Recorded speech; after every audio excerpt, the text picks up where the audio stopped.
Back right up to the second one for the flexion and the second view.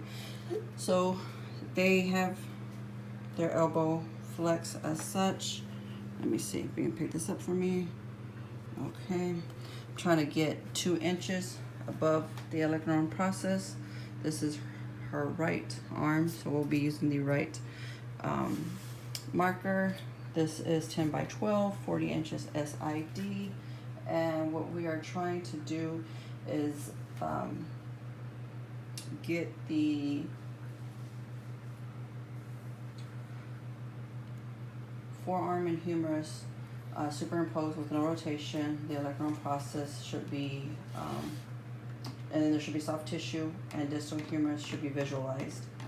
Okay, and then the next view what we're going to do is Holly, and this one okay, you can actually sit down right here. We're going to do a different one than what I told you. Okay, so put this right here. I mean, around. Okay, so I'm going to just place something right here to kind of keep, to give it a bit of a level there. There we go.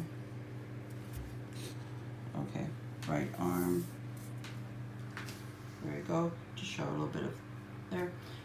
This one, the distal humerus, the humerus is parallel to the film, centering the condyloid area of the humerus. It may be necessary to provide support, which I did, and the central ray is directed perpendicular through the elbow. The anatomy demonstrated is an AP projection of the distal humerus, proximal radius, and the ulna, and the 2 separate exposures. And then the other one, so that's the distal humerus. So for the proximal radius and ulna, the thing that would be different is just we take off the support so it's low. And then, if you can go ahead and stand up for me.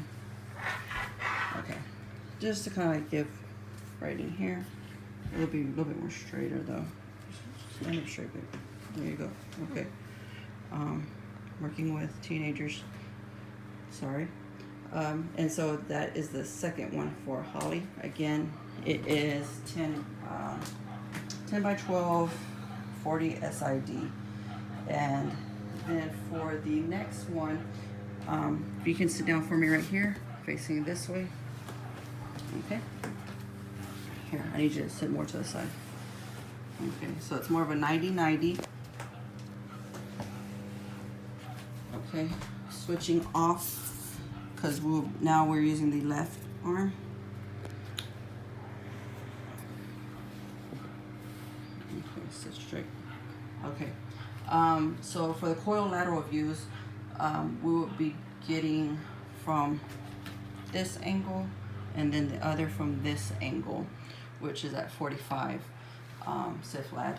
And one is to capture the radial head and the capitulum, and the other is to get the coronoid process in the trochlea.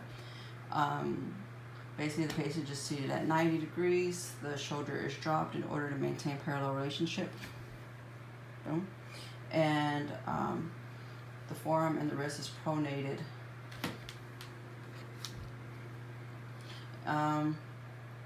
Yeah, so those are the views for the lateral. And then moving forward, if you can stand up for me, please. Stand right here. So we're going to use this right here as part of the bucky. Just put your, stand right here. Okay. To the back, please. Okay. So the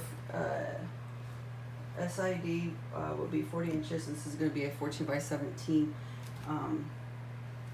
cassette. I'm going to need you kind of at an angle there. Okay, arms to the side. Thank you. And we would say this is the center of the cassette. Shoulder plane is the same plane as the elbow, and the central ray is to the mid-humerus. Apologize.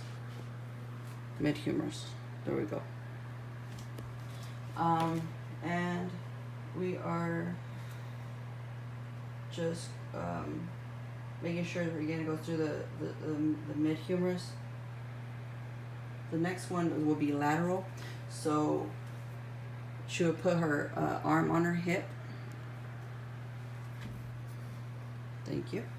And 40 SID inch, 14 by 17 still. Patient is supine, and the shoulder is the same plane as the shoulder plane.